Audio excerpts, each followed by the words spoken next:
Rome, 37 A.D. A man walks through the marble corridors of the imperial palace, his sandals echoing against the polished floor. He has spent 10 years governing one of the most troubled provinces in the empire, navigating between loyalty to Rome and the chaos of Judea. Now, he has been summoned to answer for a massacre that stained his career forever. This is the story of Pontius Pilate, the man who asked, "What is truth?" and ended up crucifying truth itself. And today, we are going to reconstruct his life using artificial intelligence. Who was Pontius Pilate, really? For 2 millennia, his name has echoed through cathedrals and basilicas every time the creed is recited. He suffered under Pontius Pilate, was crucified, died, and was buried. But the man behind the name remains wrapped in mystery and contradiction. The Gospels portray him as a reluctant man, almost a victim of circumstance, forced by political pressure to execute an innocent person. Philo of Alexandria describes him as a cruel monster, characterized by bribes, his greed, his habit of plundering, his practice of destroying people without trial, and his relentless and supreme cruelty. Flavius Josephus offers a middle ground, a competent but harsh administrator, capable of both pragmatism and brutality.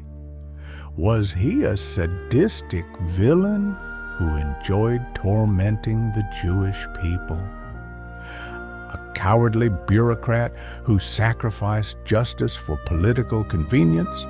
Or a victim of impossible circumstances, trapped between a people impossible to govern and an emperor impossible to satisfy? The answer, as is often the case with complex historical figures, probably contains elements of all 3 perspectives. Pilate was a product of his time, shaped by the Roman imperial mindset, but also molded by the particular reality of governing Judea, a province where religion and politics intertwined in ways that no Roman administrative manual could have ever anticipated. To truly understand Pilate, we must first understand the world that produced him and the impossible territory he was entrusted to govern. In the year 26 A.D., when Pontius Pilate took control of Judea, the Roman Empire stretched from Hadrian's Wall in Scotland to the cataracts of the Nile in Egypt, from the Atlantic coasts of Hispania to the Euphrates River in Mesopotamia. It was the undisputed superpower of the Mediterranean world, and its administrative machinery was a marvel of bureaucratic efficiency. Seated on the imperial throne was Tiberius Julius Caesar Augustus, a 67-year-old man who had reluctantly risen to power following the death of Augustus in 14 A.D. Tiberius was a brilliant soldier, but a suspicious politician, increasingly paranoid and isolated in his villa on Capri, from where he governed the empire through a network of informants and subordinates. Tiberius's administration was defined by fiscal caution, military competence, and constant suspicion toward any subordinate who showed too much independence or ambition. He was an emperor who rewarded loyalty, but punished insubordination, real or perceived, without mercy. His provincial governors lived under constant pressure to maintain order without creating incidents that might attract negative imperial attention. The Roman provincial system was a sophisticated blend of direct and indirect rule. In the more pacified senatorial provinces, the Senate appointed proconsuls for one-year terms. In the more troubled imperial provinces, the emperor directly appointed legates or prefects for indefinite periods.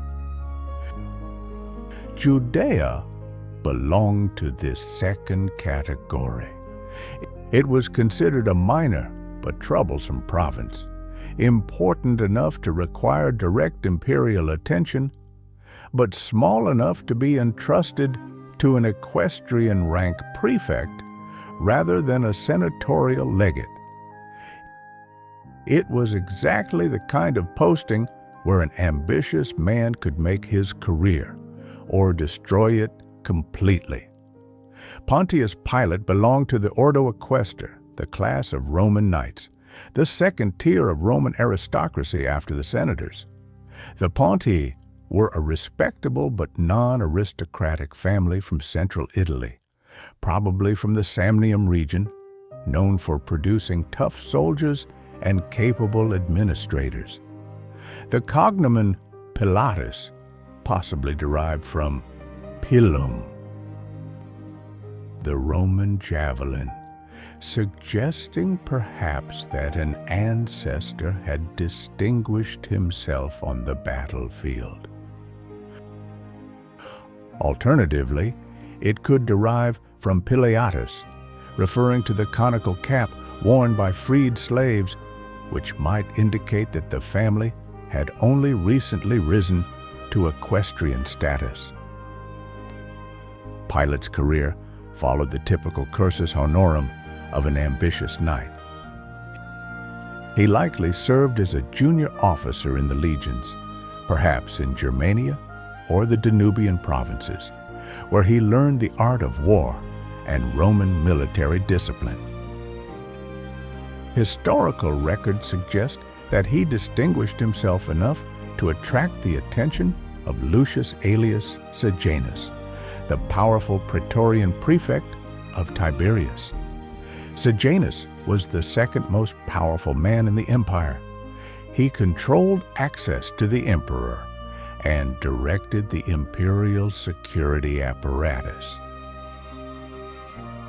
He was also a shrewd politician who placed his protégés in key positions as part of his own power network. Pilate's appointment as prefect of Judea was most likely the result of this connection. It was a relationship that would serve Pilate well during the early years of his tenure, but one that would become a curse when Sejanus fell from grace in 31 AD, accused of conspiring against Tiberius. Sejanus's network of protégés fell under suspicion, and Pilate had to navigate carefully to survive politically through the purge that followed. Judea was not like any other Roman province. While most territories conquered by Rome eventually accepted cultural and religious assimilation, the Jewish people stubbornly maintained their distinctive identity, their peculiar customs, and their uncompromising monotheism. Geographically, Judea was a mountainous, arid region stretching from the Dead Sea to the Mediterranean coast, including Jerusalem, the holiest city of Judaism. But the true center of Roman power was Caesarea Maritima, the magnificent port city built by Herod the Great in honor of Augustus Caesar. This geographical divide reflected a deeper division in the very nature of the province. Caesarea represented everything Rome valued: thriving commerce, impressive architecture, cultural diversity, political pragmatism. Jerusalem represented everything Rome found baffling: religious fanaticism, obsessive ritual purity, rejection of assimilation, willingness to die for abstract principles. Pilate established his official residence in the palace of Caesarea, overlooking the Mediterranean, surrounded by theaters, racetracks, public baths, and all the comforts of Roman civilization. But several times a year, especially during the great Jewish festivals, he had to relocate to Jerusalem to maintain order and prevent uprisings. The population of Judea was predominantly Jewish, but it also included Samaritans, considered heretics by Orthodox Jews, Hellenized Gentiles in the coastal cities, and a small but influential class of Romans and Italians in administrative and military positions. The real challenge was not simply maintaining civil order. It was governing a people who viewed Roman rule as a blasphemous occupation of the land promised by God, who considered their religious laws superior to imperial law, and who were willing to die rather than compromise certain theological principles that the Romans dismissed as irrational superstition. Caesarea Maritima was the crown jewel of Roman administration in Palestine, an impressive testament to the architectural genius of Herod the Great and Rome's power to transform entire landscapes according to its vision. Built on the site of ancient Straton's Tower, the city had been designed from scratch as an artificial harbor using cutting-edge Roman engineering techniques. The port was constructed on submerged pillars of hydraulic cement, a technological innovation that allowed building underwater. The breakwaters extended into the Mediterranean like protective arms, creating a safe harbor where Egyptian grain ships and merchant galleys could dock without fear of storms. The prefect's palace rose on a promontory overlooking both the harbor and the city. It was a magnificent structure with marble columns, elaborate frescoes, garden fountains, and terraces offering panoramic views of the sea. Pilate's private quarters included a tricinium for formal banquets, a library for administrative work, private baths with hot water, and rooms decorated with the finest examples of Greco-Roman art. The prefect's daily life followed the rhythms of imperial administration. Mornings began with hearings where he listened to petitions, resolved legal disputes, and reviewed reports from his subordinates. Midday was devoted to official correspondence, letters to the legate of Syria, his immediate superior, reports to the emperor, orders to military units scattered across the province.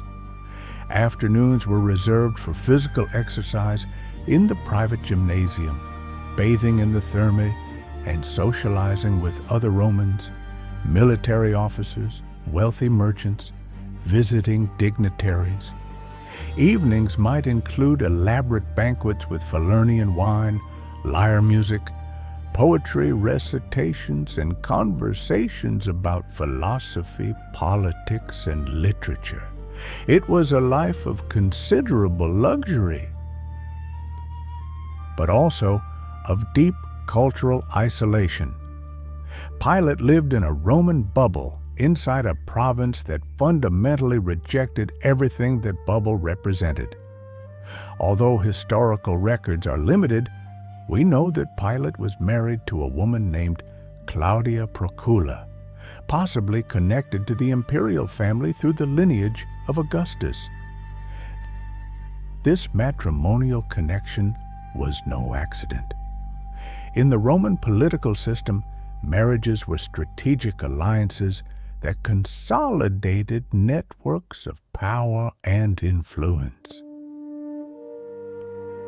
Claudia Procula appears in the Gospels only in the Gospel of Matthew, where she sends an urgent message to her husband during the trial of Jesus. Have nothing to do with that righteous man, for I have suffered much today in a dream because of him."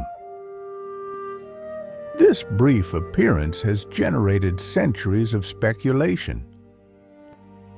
Later, Christian tradition turned her into an almost heroic figure, someone who recognized the innocence of Jesus and desperately tried to save her husband from committing a catastrophic miscarriage of justice. Some Eastern traditions even consider her a saint. From a historical perspective, her intervention suggests several intriguing possibilities. First, that as a woman of the Roman upper class, she had direct access to her husband's political decisions, something not unusual in aristocratic marriages where wives functioned as informal advisors. Second, that she took omens and dreams seriously, something entirely consistent with the Roman religiosity of the era. The Romans were deeply superstitious and firmly believed that the gods communicated through dreams, auguries, and prodigies. Third, that she possessed enough social influence to risk publicly contradicting her husband on a matter of state. This suggests either an exceptionally close marital relationship or a social standing so elevated that she felt immune to any repercussions. Her presence in Judea also illustrates how the families of Roman administrators created small colonies of Roman life in foreign territories, maintaining their customs, religion, and social structure even in hostile environments. Pilate's first major confrontation with Jewish religious sensibility occurred almost immediately after taking office, and it set the pattern of cultural misunderstandings that would define his entire tenure. All previous Roman governors in Judea had scrupulously respected an unwritten prohibition. Roman troops did not carry their military standards bearing imperial images when entering Jerusalem. The legionary standards typically featured portraits of the emperor, sacred eagles, and other symbols that Jews considered blasphemous idols. Pilate decided to change this policy, whether out of ignorance of local sensitivities, contempt for what he considered barbaric superstitions, or a deliberate attempt to assert Roman authority. He ordered his troops to enter Jerusalem with all their standards on full display. The reaction was immediate and massive. Crowds of Jews traveled from Jerusalem all the way to Caesarea to directly confront the new prefect. For 6 days, they maintained a peaceful but relentless protest outside his palace, refusing to disperse despite repeated threats. Flavius Josephus describes the climactic scene. Pilate, exasperated by the protesters' persistence, ordered his soldiers to surround them with drawn swords. The Jews, rather than fleeing, prostrated themselves on the ground and offered their necks to be beheaded before they would allow the desecration of their holy city. Faced with the prospect of a massacre that would have destabilized the entire province, Pilate backed down. The standards were removed from Jerusalem. For Pilate, this episode was deeply revealing. He had learned that he was governing a people willing to die for principles he considered absurd. But he had also learned that they had their limits. They protested, but they did not rebel. They would die as martyrs, but they would not kill as revolutionaries. It was a lesson that would influence every decision he made in the future, including his handling of the case of Jesus of Nazareth. The second major conflict of Pilate's tenure arose from his genuine attempts to improve the infrastructure of Jerusalem, but it revealed just how impossible it was to carry out any project in a city where everything carried religious meaning. Jerusalem suffered from chronic water supply problems. The city was built in the mountains of Judea, dependent on cisterns, wells, and a few natural springs that became completely inadequate during the great festivals, when the population multiplied tenfold with pilgrims from across the entire diaspora. Pilate conceived an ambitious public works project to build an aqueduct that would bring fresh water from the mountains of Bethlehem all the way to Jerusalem. It was exactly the kind of project Romans did best, practical engineering that dramatically improved urban quality of life. The problem arose with the funding. The province's regular funds were insufficient for a project of that scale. Pilate decided to use money from the Corban, the temple treasury derived from religious offerings. From the Roman perspective, it was perfectly logical.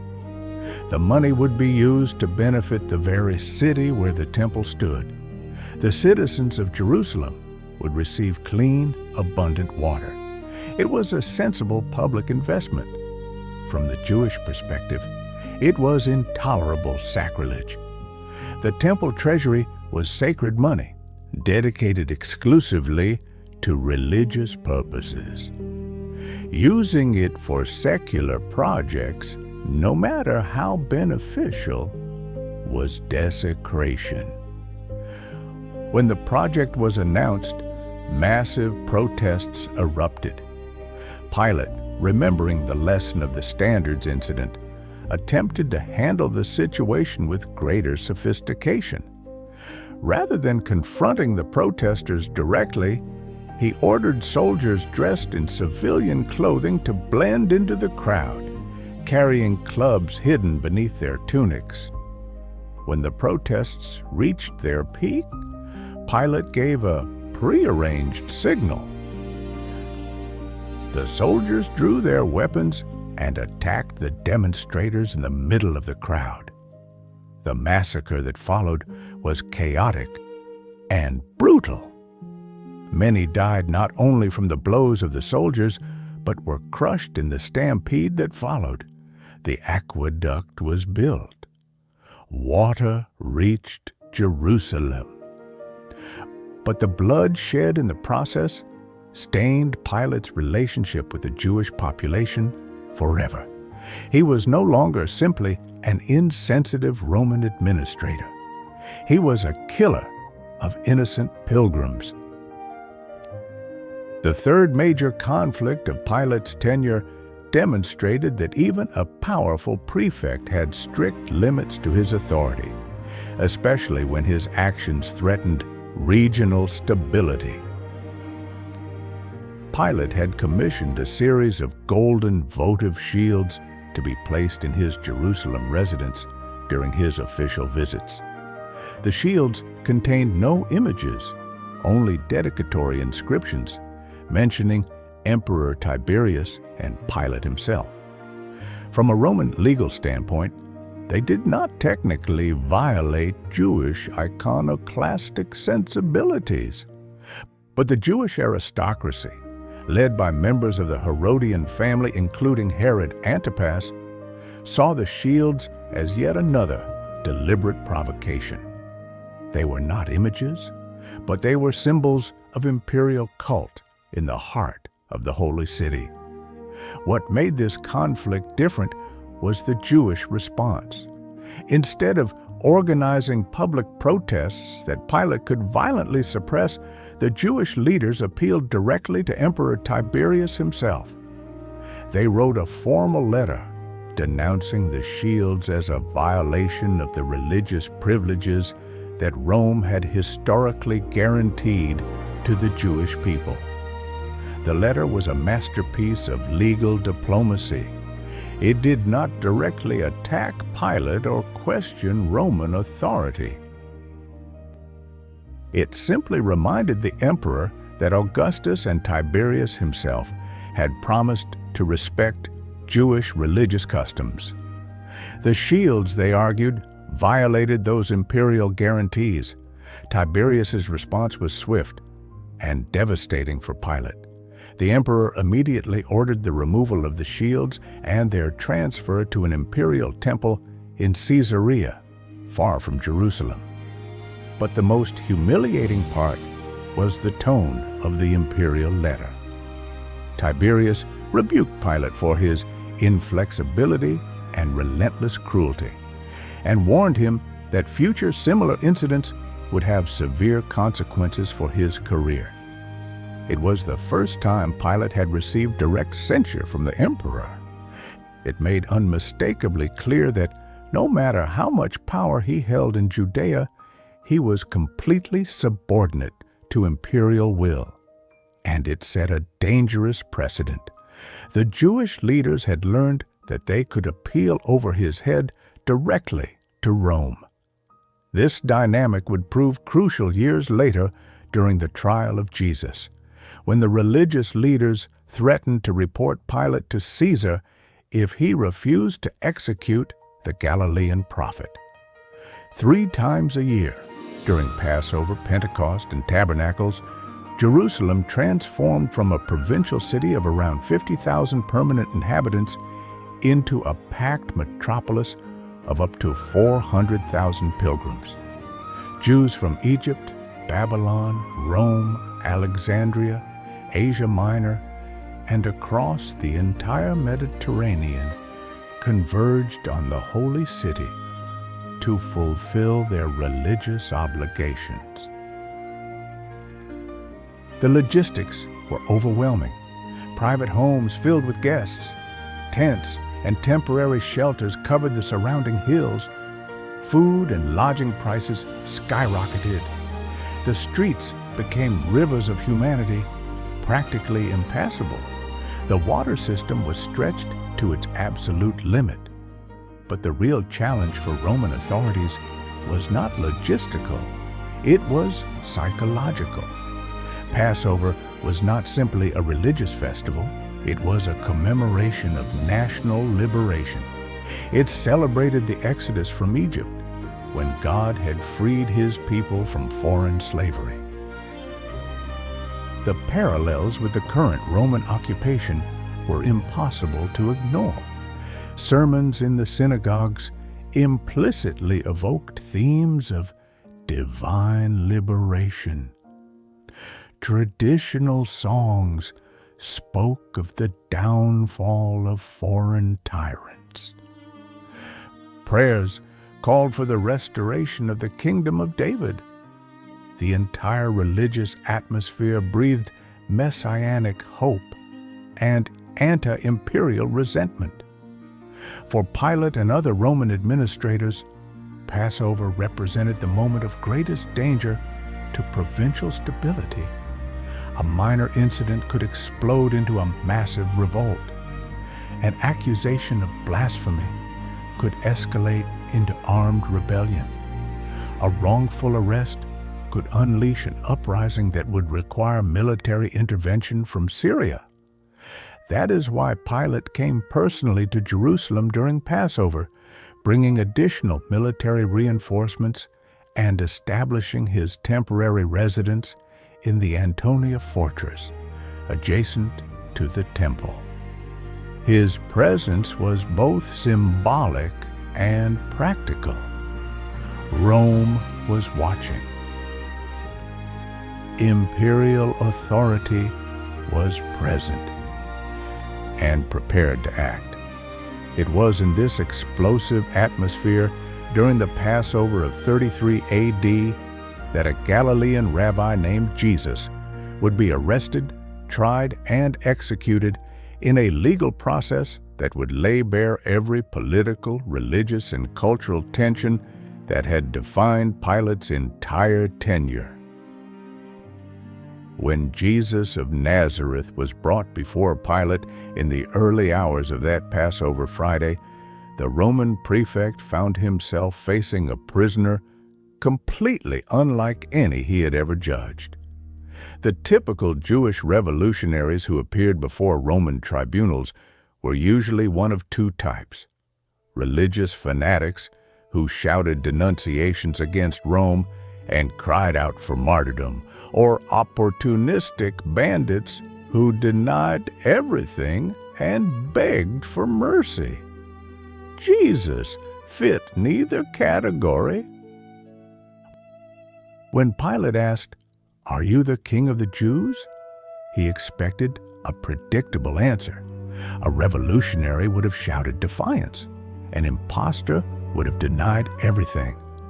Jesus responded with a question: "Are you saying this on your own, or have others told you about me?" It was a response that immediately transformed the dynamic. Instead of defending himself, Jesus was probing the motivations of his judge. Instead of denying or confirming the accusation, he was forcing Pilate to clarify exactly what kind of kingdom was being discussed. The conversation that followed, preserved especially in the Gospel of John, must have been deeply unsettling for Pilate. Jesus spoke of a kingdom not of this world, of bearing witness to the truth, of an authority that came from above. When Pilate asked cynically, "What is truth?" Jesus remained silent. For a pragmatic Roman trained in Stoic philosophy, accustomed to thinking in terms of concrete political power and administrative realities, this prisoner was an enigma. He did not seem mad, but he spoke of abstract concepts as if they were more real than the Roman Empire itself. He did not seem to be lying, but his claims were impossible to verify within any Roman legal framework. Pilate emerged from the private interrogation with one clear conclusion: "I find no guilt in this man." It was not simply an acquittal on technical legal grounds. Pilate genuinely could not understand what exactly this man was supposed to be guilty of. But the Jewish accusers were not prepared to accept an acquittal, and Pilate found himself trapped between his personal assessment of the prisoner and the relentless political realities of keeping the peace during Passover. Pilate did everything in his power to avoid making a decision about Jesus. His first attempt was an elegant legal maneuver: transfer the case to Herod Antipas, the Tetrarch of Galilee, who held jurisdiction over any Galilean subject. It was a perfect solution in theory. Jesus was from Nazareth, in Antipas's territory. Antipas was in Jerusalem for Passover. He had legal authority to judge his own subjects. And politically, transferring the case would demonstrate Roman respect toward local client rulers. But Antipas sent Jesus back without a verdict. Whether out of cowardice, cruel amusement, or shrewd political calculation, the Tetrarch refused to resolve the problem Pilate was trying to hand off to him. Pilate's second attempt was to appeal directly to public sentiment. During Passover, it was customary for the prefect to release a Jewish prisoner as a gesture of goodwill. Pilate offered a choice between Jesus and Barabbas, a violent revolutionary imprisoned for murder and sedition. The logic was flawless. Faced with a choice between a peaceful rabbi and a known murderer, the crowd would obviously choose to free Jesus. Pilate could then release the man he considered innocent while appearing to simply follow the will of the people. But the strategy failed spectacularly. The crowd, manipulated by religious leaders, or perhaps genuinely preferring a nationalist revolutionary over a controversial religious prophet, cried out, "Barabbas! Barabbas. When Pilate asked what should be done with Jesus, the answer was unambiguous. Crucify him! Crucify him! Pilate made one final attempt. He ordered Jesus to be flogged, hoping the punishment would satisfy the thirst for vengeance without going all the way to execution. When he presented the beaten and bloodied prisoner saying, "Behold the man," he hoped to provoke compassion. Instead, it only provoked louder cries for crucifixion. The decisive moment of the trial came when the Jewish leaders played their final political card. If you release this man, you are no friend of Caesar. Anyone who claims to be a king opposes Caesar. The phrase, friend of Caesar, amicus Caesaris, was not simply a compliment. It was a specific political title that denoted the emperor's personal trust. The friends of Caesar enjoyed privileged access, imperial protection, and accelerated careers. But they also lived under constant scrutiny, because losing that friendship meant political destruction, and frequently physical destruction as well. The threat was crystal clear. If Pilate released someone accused of claiming kingship, he would be reported to Tiberius as a traitor who tolerated sedition. And knowing the emperor's paranoia toward anything that might threaten imperial stability, such a report would likely be fatal to Pilate's career, if not to his life. Pilate remembered perfectly the case of the golden shields, when Tiberius had severely rebuked him for stirring up unnecessary controversy. He remembered the recent downfall of his patron Sejanus, executed for treason. He remembered how imperial paranoia had destroyed dozens of officials who had committed far lesser mistakes than tolerating a supposed rival king. The political calculation was brutal but clear. Executing a man he considered innocent was reprehensible but safe. Releasing him was just, but potentially, career suicide. Faced with this reality, Pilate made the decision that would define his historical legacy. He ordered water to be brought and publicly washed his hands, declaring, "I am innocent of this man's blood. See to it yourselves." It was a theatrical gesture of personal absolution, but legally meaningless. As Roman prefect, he held final authority over the sentence. His legal guilt was inescapable, no matter how many times he washed his hands. Once the sentence of crucifixion had been pronounced, Pilate was required to follow the standard Roman protocol for executions.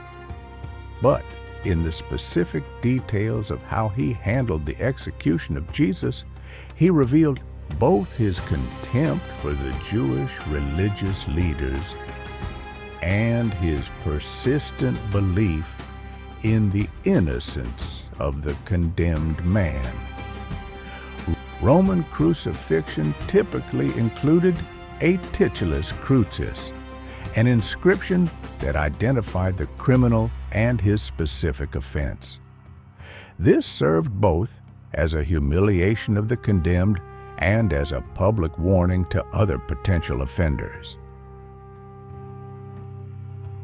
For Jesus, Pilate ordered an inscription in 3 languages: Hebrew, or more precisely Aramaic, Latin, and Greek, I-E-S-V-S Nazarems Rex Ivderviem, Jesus of Nazareth, King of the Jews. In the Hebrew acronym, the initials spelled out YHWH, the sacred name of God Himself. The religious leaders were immediately horrified. They rushed to Pilate, demanding that he change the inscription to read, "This man said, I am King of the Jews," transforming it from a proclamation into a mere claim made by the accused. Pilate's response was sharp and final. "What I have written, I have written." In that moment, Pilate revealed his true feelings about the entire process. The inscription was his revenge against the leaders who had politically outmaneuvered him. It was his public declaration that he considered Jesus far more worthy of the title King of the Jews than any of his accusers. It was his way of turning an execution into a posthumous coronation. By refusing to change the inscription, Pilate was declaring that the real crime was not Jesus' claim to kingship, but the conspiracy of the religious leaders to force the execution of an innocent man. Every pilgrim who passed by Golgotha during Passover would read that the man hanging on the central cross was officially, according to Rome, the King of the Jews. It was the final act of contempt from a Roman administrator toward subjects who had proven themselves politically shrewder than he was. Standard Roman practice was to leave the bodies of the crucified exposed on the crosses until they decomposed completely, as the ultimate warning to other potential criminals. The bodies were eventually thrown into mass graves or left as carrion for birds and wild animals. But at the end of that Friday, Joseph of Arimathea, a member of the Sanhedrin, requested an audience with Pilate to ask for the body of Jesus. It was an extraordinary request, one that went against both Roman protocol and normal Jewish practice. Pilate was surprised that Jesus had died so quickly. Crucifixion typically took days, not hours. He summoned the centurion in charge to confirm that the death was real before even considering the request. When the centurion confirmed the death, Pilate granted the body to Joseph. It was a decision that revealed multiple layers of his thinking about the case. First, it demonstrated continued respect toward Jesus, even after the execution. A Roman prefect had no legal obligation to accommodate Jewish burial requests, especially for executed criminals. Second, it showed political pragmatism. Joseph was a respected member of the Sanhedrin, and granting his request could help repair relations with at least one faction of the Jewish elite. Third, it revealed a sophisticated understanding of Jewish psychology. An honorable burial would help contain any potential martyr narrative surrounding the execution.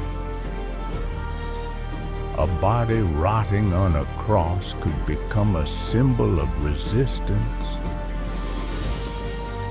A body properly buried would fade more easily from public memory.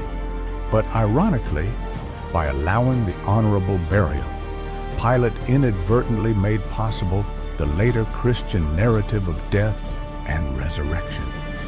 A body known to have been buried could be proclaimed as risen.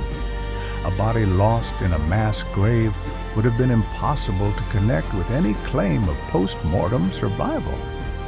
The years following the crucifixion of Jesus were relatively calm for Pilate, but that calm was shattered dramatically in 36 AD with an incident that finally sealed his fate as a Roman administrator.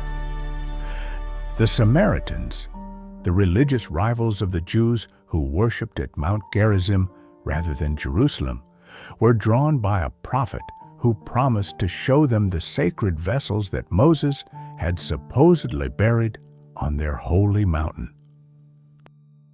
Crowds gathered in the village of Tirathaba at the foot of Gerizim, preparing to ascend in religious procession. Pilate interpreted the gathering as a potential revolt in the making. Whether out of genuine paranoia, cultural misunderstanding or excessive use of preemptive force, he decided to act before the situation could escalate. He ordered his troops to block the routes to Gerizim and attack anyone who attempted to climb the mountain. The slaughter that followed was extensive and indiscriminate. Many Samaritans were killed, others captured, and the leaders of the movement were summarily executed. From the Roman perspective, Pilate had successfully prevented a potential rebellion. He had upheld imperial order and protected provincial stability. From the Samaritan perspective, he had massacred innocent religious pilgrims who were simply seeking spiritual treasures. It had not been prevention, it had been genocide. The surviving Samaritan leaders sent a formal delegation to Vitellius, the imperial legate of Syria and Pilate's direct superior, denouncing the massacre as an act of unjustified brutality against innocent civilians. Vitellius, after investigating the accusations, concluded that Pilate had gravely overstepped his authority and acted with unnecessary cruelty. He immediately ordered Pilate to return to Rome to explain his actions before Emperor Tiberius. After 10 years of governing an impossible province, Pilate's career as a Roman administrator was over. But his final reckoning would come before an emperor who had been his distant protector for an entire decade. Pilate's journey back to Rome in the winter of 36 to 37 AD must have been a mixture of anxiety, nostalgia, and desperate political calculation. After a decade in the East, he was returning to the heart of the empire to face charges that could result in exile, confiscation of his property, or even execution. During the long weeks at sea crossing the winter Mediterranean, Pilate likely rehearsed his defense over and over again. He could argue that he had maintained peace in Judea for a decade, something few administrators had managed to achieve. He could point to the significant infrastructure projects he had completed, such as the Jerusalem Aqueduct.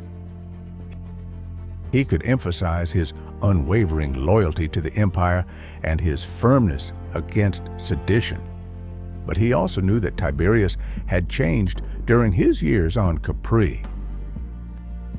The emperor, who had once been a pragmatic soldier, had grown increasingly suspicious, isolated, and cruel. Friends of decades could be executed on the basis of rumors alone. Competent administrators could be destroyed by minor complaints. The journey took months, sailing slowly through winter storms, making stops at ports in Asia Minor, Greece, and finally Italy. When Pilate at last arrived on Roman soil, he received news that changed everything. Tiberius had died on Capri on March 16th, 37 AD. The man before whom Pilate had come to defend himself no longer existed. On the imperial throne now sat Gaius Caesar, known as Caligula, a 24-year-old with a volatile personality and a completely different agenda. Pilate, who had prepared his defense for a familiar but dangerous emperor, now had to present his case before a young, unpredictable ruler with no personal connection to his years of service. It was as if he had sailed into an entirely different country. The historical records about Pilate's final fate are frustratingly vague and contradictory. Once he disappears from official chronicles after his return to Rome, he becomes a legendary figure rather than a historical one, generating theories and traditions that reveal more about the concerns of different communities than about any verifiable facts. The Roman historical tradition, represented mainly by writers such as Tertullian and Eusebius, suggests that Pilate eventually fell from grace under Caligula and was sent into exile in Gaul, where he died by suicide in despair. This version emphasizes the fitting end of a tyrant who abused his power. Western Christian traditions generally portray him as a man tormented by guilt, haunted by nightmares about his role in the crucifixion of Jesus, ultimately driven to take his own life by remorse. Some variations suggest he threw himself into the Tiber River in Rome, others that he drowned in a lake in Switzerland that still bears his name to this day. But the Eastern Christian traditions, particularly in Ethiopia and among Coptic Christians, present a completely different narrative. In these traditions, Pilate secretly converts to Christianity, recognizing too late the true identity of the man he had executed.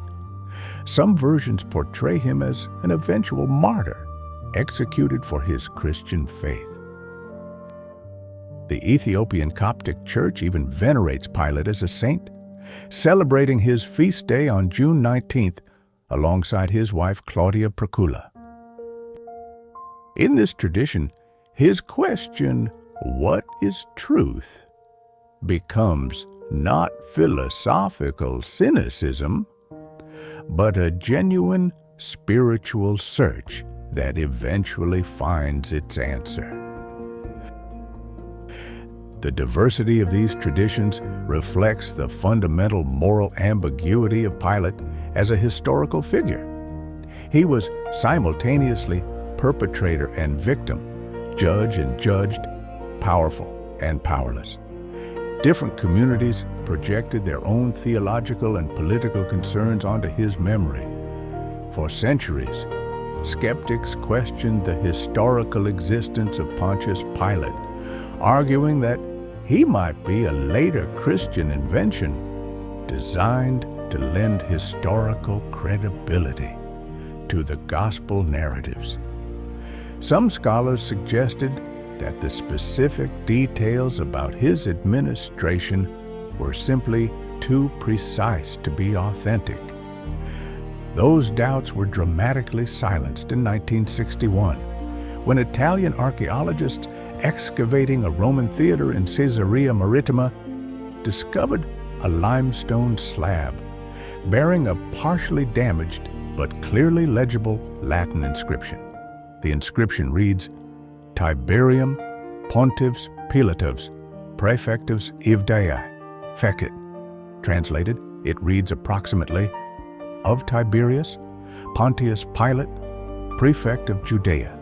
Made, it was direct, irrefutable archaeological evidence of the existence of Pontius Pilate in precisely the place, time, and position that the Gospels had described. The inscription confirmed his official title as prefect, not procurator, as some later sources called him. His jurisdiction over Judea and his era during the reign of Tiberius. The discovery occurred quite ironically in a Roman theater, a symbol of Greco-Roman culture and entertainment that would have been deeply offensive to many religious Jews. Pilate, who had struggled so hard to balance the demands of Rome and the sensitivities of the Jewish people, was finally remembered in stone, in the context of the very Roman civilization he had represented. The Pilate stone now resides in the Israel Museum in Jerusalem, a tangible reminder that the events described in the Gospels did not occur in some mythical vacuum, but in the concrete world of Roman imperial administration. For historians, it definitively resolved the question of Pilate's historicity. For believers, it confirmed that their faith was rooted in real historical events. For archaeologists, it demonstrated once again how material evidence can illuminate ancient texts in ways that are utterly unexpected. Close your eyes. We are in Caesarea, 26 AD. Pontius Pilate stands on his terrace, gazing out at the Mediterranean, feeling like the master of his own destiny. He hears the waves, smells the incense, and watches the ships arriving from Rome. He is a powerful man, in control, destined for administrative glory. He cannot imagine that in just a few years he will desperately wash his hands before the only truly innocent man he will ever judge. He does not know that his cynical question, "What is truth?" will echo for millennia. Or that his name will be whispered in every corner of the world, not as a hero, but as the eternal symbol of political convenience over everlasting justice. Open your eyes. We are back in the present. Pilate's question remains, when truth challenges your ambitions and demands sacrifice, do you recognize it? Or do you choose the safety of silence? Pilate sought stability and found eternal guilt. He had the power to crucify the truth, but not the power to stop it from transforming the world. The question is not what a prefect would have done in 33 AD. The question is what you will do today in your own historical moment, when truth demands an answer.